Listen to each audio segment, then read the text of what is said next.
សួស្តីអ្នកទាំងអស់គ្នានេះគឺជាប្លុកដែលនាងខ្ញុំទៅទទួលមេដាយនៅរាជធានីភ្នំពេញយើងធ្វើដំណើរដោយការជិះឡានក្រុងចេញពីបាត់ដំបងទៅដល់រាជធានីភ្នំពេញរយៈពេលប្រហែលជា5ម៉ោងហើយទៅដល់ពោធិ៍សាត់គឺយើងមានបេនមួយដែលសម្រាប់ឲ្យយើងចោះញ៉ាំទឹកដូងផ្លែញ៉ាំ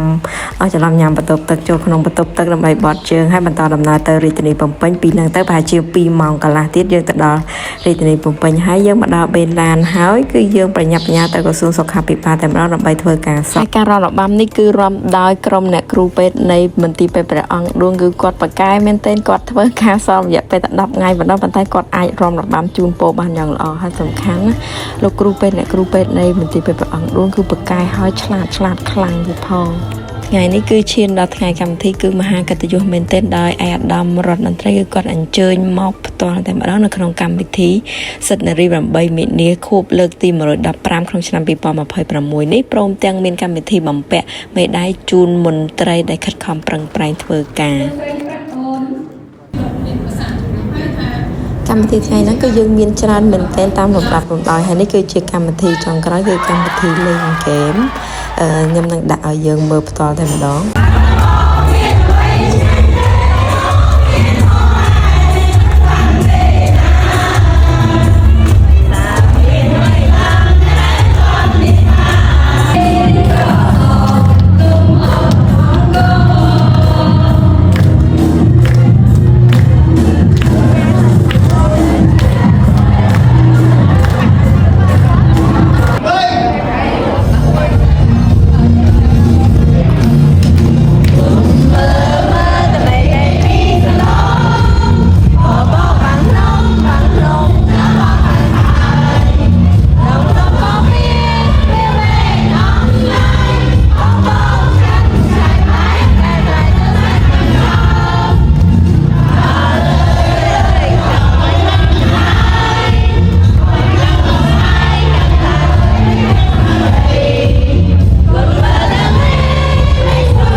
ក